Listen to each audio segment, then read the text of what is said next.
स्वागत है दोस्तों। आज के मुख्य समाचार में आज देश और दुनिया से कई अहम और बड़ी खबर आ रही है। बात करेंगे हर खबर पर विस्तार से। राष्ट्रपति चुनाव को लेकर बीजेपी से बोली ममता, हमारे समर्थन के बिना आप आगे नहीं बढ़ पाओगे। इसी के साथ अगली बड़ी खबर में आपको बताएंगे। अखिलेश यादव का योगी सरकार पर निशाना, कहा संपत्तियों को ध्वस्त करने में बीजेपी कर रही है सत्ता की ताकत का दुरुपयोग। वहीं अगली बड़ी खबर में आपको बताएंगे राहुल गांधी का बड़ा बयान, बोले पीएम मोदी के मास्टर स्ट्रोक के कारण 45 करोड़ लोगों ने नौकरी की उम्मीद छोड़ दी। वहीं अगली बड़ी खबर में आपको बताएंगे राहुल प्रियंका के खिलाफ आपत्तिजनक पोस्ट डालने वाले हिंदूवादी नेता की गिरफ्तारी की मांग, 48 घंटे का दिया टाइम। इसी के साथ अगली बड़ी खबर में आपको बताएंगे ममता सरकार के खिलाफ सड़क पर उतरे बीजेपी कार्यकर्ता, पुलिस से हुई भिड़ंत। एक और बड़ी अपडेट, इफ्तार से बनेगी सरकार, नीतीश कुमार संग फिर हाथ मिलाने की अटकलों पर तेजस्वी यादव ने दिया जवाब। तो चलिए देख लेते आज की पहली बड़ी खबर।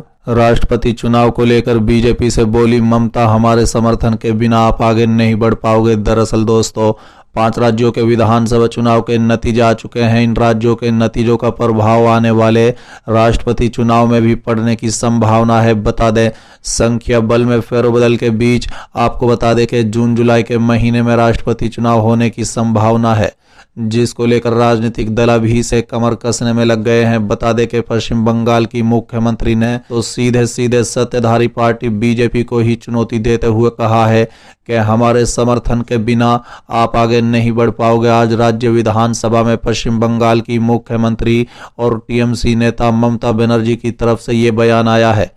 बता दें कि पश्चिम बंगाल की मुख्यमंत्री और तृणमूल कांग्रेस सुप्रीमो ममता ने दावा किया कि राष्ट्रपति चुनाव 2022 भारतीय जनता पार्टी के लिए आसान नहीं होगा। हमारे समर्थन के बिना आप आगे नहीं बढ़ पाओगे, ये नहीं भूलना चाहिए। ममता ने कहा है कि जिनके पास देश में कुल विधायकों की संख्या के आधे भी नहीं है, उन्हें बड़ी बड़ी बातें नहीं करनी चाहिए, क्योंकि विधानसभा चुनाव में हार के बावजूद समाजवादी पार्टी जैसी पार्टियां पिछली बार की तुलना में मजबूत हुई हैं। ममता ने कहा है कि खेल अभी खत्म नहीं हुआ है। बता दें कि बीजेपी ने हाल ही में उत्तर प्रदेश, उत्तराखंड, गोवा और मणिपुर में हुए विधानसभा चुनाव में जीत हासिल की है। हालांकि एक चिंताजनक पहलू में यूपी विधानसभा में भगवा पार्टी की संख्या में कमी आई है। चलिए अगली खबर, अखिलेश यादव का योगी सरकार पर निशाना, कहा संपत्तियों को ध्वस्त करने में बीजेपी कर रही है सत्ता की ताकत का दुरुपयोग। दरअसल दोस्तों समाजवादी पार्टी के अध्यक्ष और उत्तर प्रदेश के पूर्व मुख्यमंत्री अखिलेश यादव ने मंगलवार को राज्य की भारतीय जनता पार्टी की सरकार पर असंवैधानिक तरीके से संपत्तियों को ध्वस्त करने में सत्ता की ताकत का दुरुपयोग करने का आरोप लगाया। बता दें कि मंगलवार को सपा मुख्यालय से जारी एक बयान में अखिलेश यादव ने कहा कि भाजपा सरकार सत्ता की ताकत का दुरुपयोग जनता की सेवा करने के बजाय असंवैधानिक तरीके से संपत्तियों को ध्वस्त करने में कर रही है।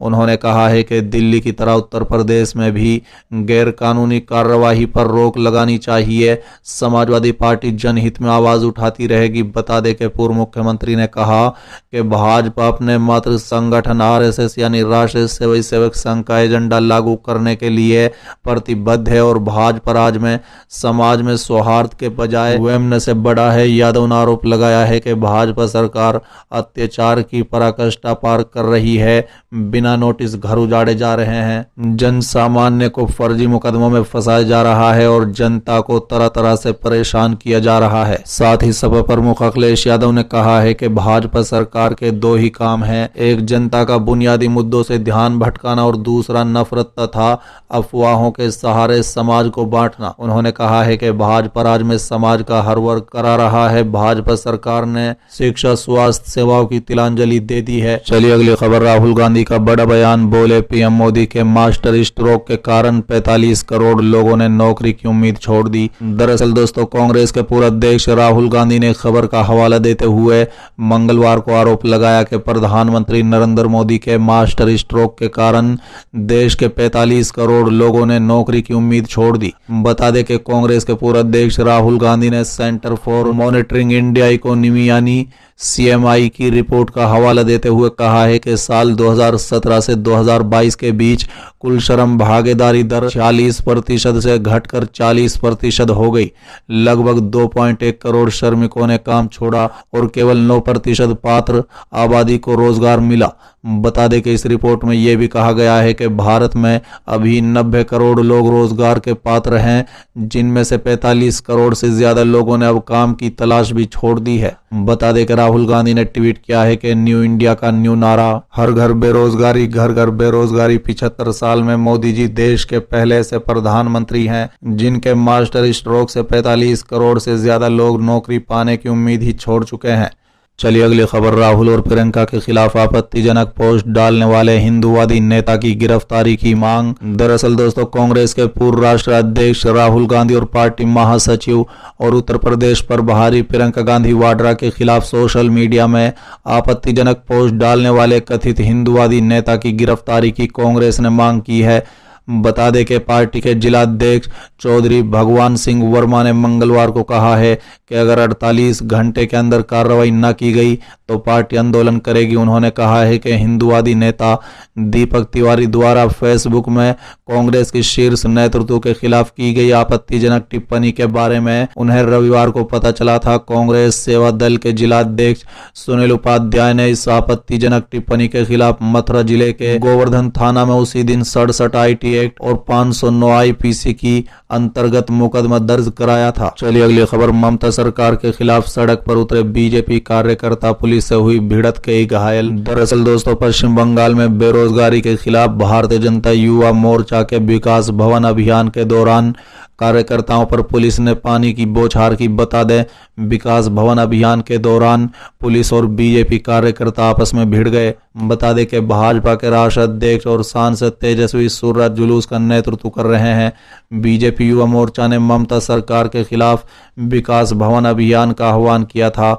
बीजेपी के कार्यकर्ता विकास भवन की ओर बढ़ रहे थे, लेकिन पुलिस ने बैरिकेड लगाकर रोक दिया। इसके खिलाफ बीजेपी के बंगाल इकाई के अध्यक्ष सुकांतु मजूमदार जमीन पर बैठ गए और बीजेपी कार्यकर्ता बैरिकेड तोड़ने की कोशिश करते दिखे।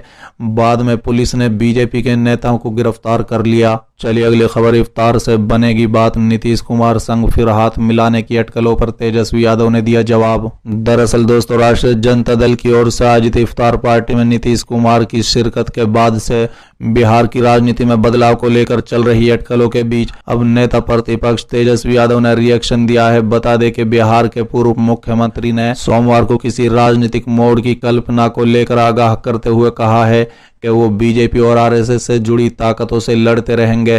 तेजस्वी ने कहा है कि RJD ने कभी RSS, भाजपा और उनके सहयोगियों से कभी प्रत्यक्ष और अप्रत्यक्ष समझौता नहीं किया। हालांकि ज्यादा समय नहीं हुआ है जब RJD ने भाजपा के पुराने साथी JDU के साथ मिलकर सरकार बनाई थी।